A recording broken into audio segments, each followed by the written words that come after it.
మీరు లైన్లో నిల్చోకన్నా గాబరా పడిపోయి మధ్యలో వెళ్ళిపోయి నాకు పని ఉందని చెప్పేసి మధ్యలో వెళ్తే ముందు అప్పుడు పెట్టి ఒక అరగంట పావుగంట ఎవరో ఉన్నారనుకోండి, ఆయన కంపల్సరీగా మీకు గొడవ పెడతారు. గొడవ పెడితే అక్కడ గొడవ స్టార్ట్ అయితే అక్కడ కంపల్సరీగా మీరు మాకు ఫోన్ వస్తుంది, కంపల్సరీ మేము మాకు తీసుకెళ్ళిపోతూ వస్తుంది, తీసుకెళ్ళి చేసి కట్టాల్సి వస్తుంది. ఓకేనమ్మా? తెచ్చుకోకండి, లైన్లోనే ఉండాలి. లైన్లో ఒక పెద్ద లైన్ ఉందనుకుంటే మీరు వచ్చేయండి. మీరు వచ్చేసి మీ పైన ఒక గంట గడి చూసుకోండి. సాయంత్రం 4 వరకు ఉంటుంది. ఇక్కడే కదా, దగ్గరే కదా, అది ఎక్కువ దూరం ఏం కాదు కదా. ఈ పంచాయతీకి కంపల్సరీగా దగ్గరలోనే పెట్టరు. ప్రతి పంచాయతీకి పోలింగ్ బూత్ ఉంది. ఒక లేకపోతే పక్క పంచాయతీలు కూడా ఉన్నాయి. అది ఏటేళ్ళ 2-3 కిలోమీటర్ల కన్నా ఎక్కువ 5 కిలోమీటర్లు అవుతుంది. మీకైతే బిసాయి పుట్టు ఆ చుట్టుపక్కల ఇచ్చారు కాబట్టి మీకు ఇబ్బంది ఉండదు. ఒక పంచాయతీకి 3 పోలింగ్ బూత్లు ఉంటాయి. అలాగే 100 మీటర్లకి లైన్ ఉంటుంది. ఇక్కడ మెయిన్ రోడ్డు ఉందా, రోడ్డు పక్కనే స్కూల్ కాబట్టి అటొక 100 మీటర్లు ఇటొక 100 మీటర్లకి లైన్ ఉంటుంది. ఆ లైన్ లోపల మీరు అందరూ కూడా గుమ్మి కూడా ఉంటుంది. ఓటు వేయడానికి ఇళ్ళు మాత్రం అక్కడ ఉండాలి. అక్కడేమి సినిమా షూటింగ్లు అవ్వు, అక్కడేమి ఉండదు. మీరు కింద మీద పడిపోకండి. ఓకేనమ్మా? మీరు అభిమానం ఓటు వేసేయడం తప్ప అక్కడ కింద మీద పడి మళ్ళీ అందరం తీసుకెళ్ళడం, అక్కడ పోలింగ్ బూత్ వరకు తీసుకెళ్తే మాత్రం అలా తీసుకెళ్ళకూడదు. అలా తీసుకెళ్తే ఇబ్బందులు వస్తుంది. మీరు దగ్గర తీసుకెళ్ళకూడదు. ఆ 100 మీటర్ల మార్కింగ్ యువతల అయిపోయారు. వాళ్ళకి ఏమైనా చెప్తే ఇక్కడ చెప్పుకుంటారో వెళ్ళిపోతారు. ఈ పార్టీ క్యాండిడేట్ ఎవరైనా ఉంటే ఇక్కడే చెప్పుకొని పంపించారు. ఓకేనా? మీ ఊరి నుంచి మాకు ప్రశాంతంగా అయిందనేసి రావాలి. ఓకేనా? అలా ఇప్పుడు ఏదైనా వచ్చి పెద్ద పేరు మీకే వస్తుంది, పేపర్లు వస్తుంది, అలా నూరు ఏదో జరిగిందని అంటారు. ఓకేనమ్మా? కాబట్టి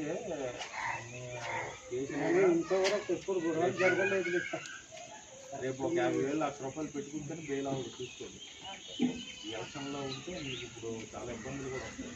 ప్రతి ఎలక్షన్కి మీకు బండి అవ్వలేదు, ప్రతి ఎలక్షన్కి తీసుకెళ్ళాలి, అన్నీ ఉంటాయి. ఓకేనా?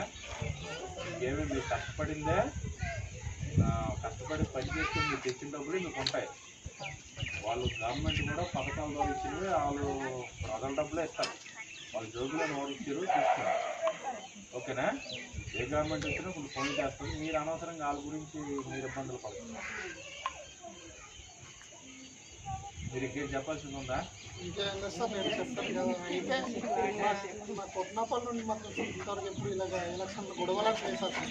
చెప్పుకోలేదు, ఎప్పుడో పద్ధతిగా పాటిస్తారు. లైన్ ఏమ్మా వెళ్ళిపోకండి, వెళ్ళండి వెళ్ళరండి, ఇంకా ఉంది.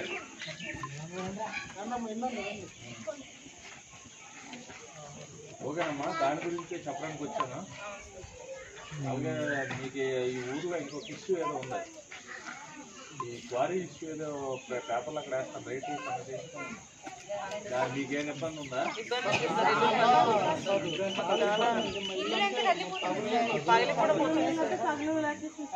ఇప్పుడు ఒకటే గుర్తుపెట్టుకోండి అమ్మా, అది మీరు ఇబ్బంది ఉంటే మీరు ఒకటే ప్రాపర్గా చేయాల్సిన పని కలెక్టర్ గారు వాళ్ళకి రిపోర్ట్ అవ్వాలి. అంతేగాని మీరేదో డిసిషన్లు అవి తీసుకొని మీరేం చేయగలరు. ఇప్పుడు పర్మిషన్ ఉన్నది కాబట్టి దానికి మీకు ఏమైనా ఇబ్బందులు వస్తే ఎంతవరకు ఇబ్బంది ఉండాలో ఆయన ఎంతవరకు పని చేసుకోవాలి. ఇప్పుడు ఏదైనా డెవలప్మెంట్ ఆగకూడదు కదా, డెవలప్మెంట్ ఆగకూడదు. మీకు ఇప్పుడు రోడ్డు ఇంతకుముందు అలాగే బాగుంది కదా, ఇప్పుడు పెద్ద రోడ్డు వచ్చింది, మీ భూమి వాల్యూ కూడా పెరుగుతుంది. అర్థమైనా? అంటే డెవలప్ అయిన దానికి అలాంటివి చేస్తే మీకే ఉపాధి దొరుకుతుంది. మీకు ఉపాధి దొరుకుతుంది, మీ భూమికి రేటు పెరుగుతుంది. ఎక్కువ భూమి రేటు ఉందంటే మీకు మంచి సంబంధాలు వస్తాయి, మంచి పిల్లలు మంచిగా తీసి పెళ్లి చేసి ఏదైనా అవుతాయి. ఏదైనా డెవలప్మెంట్ని ఆపకూడదు. డెవలప్మెంట్ జరగాల. మీకు ఇబ్బందులు ఉంటే కలెక్టర్ గారికి లెటర్ పెట్టండి. ఆయన కలెక్టర్ గారికి లెటర్ పెట్టేసి మీరు ఏమైనా మంచి మెటీరియల్ వాడి, ఒక నిమిషం చెప్తున్నాను, మంచి మెటీరియల్ వాడి బ్లాస్టింగ్ చేయాలా, లేకపోతే ఎంతవరకు చేయాలి, లేదంటే ఆపియాలా ఏంటనేది వాళ్ళు వచ్చి చూస్తారు. ఈ ఎలక్షన్ బిజీలో మీకు చూడకపోవచ్చేమో, కానీ ఈ ఎలక్షన్ అయిపోయిన తర్వాత అయినా మీరేమంటే కలెక్టర్ గారికి లెటర్ పెట్టండి. సార్ ఆల్రెడీ ఇచ్చామని ఆల్రెడీ ఎలక్షన్ అయిపోయిందని చెప్పారు. అదే ఎలక్షన్ అయిపోయిన తర్వాత మీకు ఒకసారి వచ్చి చూపించండి. మీ నాయకులు ఎవరైతే ఉన్నారో వాళ్ళు వెళ్ళి తీసుకెళ్ళండి, ఇబ్బంది ఏం లేదు. మా వైపు నుంచి కలెక్టర్ గారు ఏ డైరెక్షన్ ఇస్తే దాన్ని మేము చేస్తాం. వాళ్ళకి అగ్రిమెంట్ చెప్పిస్తే అక్కడ ఏమైనా లాభపోతే మేము యాక్షన్ తీసుకుంటాం. ఓకేనా? ఇంకా ఒకటి సార్ మరి అంటే 4 కిలోమీటర్లు పర్లమే కదా సార్, ఇల్లు అనిగిపోతుంది. లోతు ఎక్కువ పెట్టేసిన వల్ల కింద ఊరికి ఇబ్బందిగా ఉంటుంది సార్. పైకి అంటే అంత ఇబ్బంది ఉండదు. వాళ్ళు లోతు 100 అడుగులకి పైగా దించేసారు.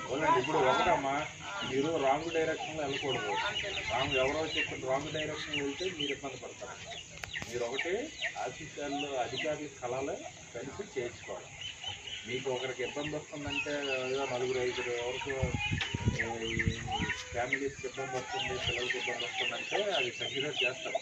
కన్సిడర్ చేయకుండా కాదు. ఇప్పుడు ఇది ఎలక్షన్ టైం కాబట్టి 15 రోజులు ఆగినా మీకు మే నెల ఆగినా జూన్లోనప్పుడు మీకు చేస్తారు. మీరు కలిసి వెళ్ళాలి. మీరు కలిసి వెళ్ళాలంటే మీరు రిప్రజెంటేషన్ ఇచ్చుకోండి, ఏం తగ్గలేదు. కానీ అధికారులే చేస్తారు. మీరు అధికారులనే సంప్రదించాలి.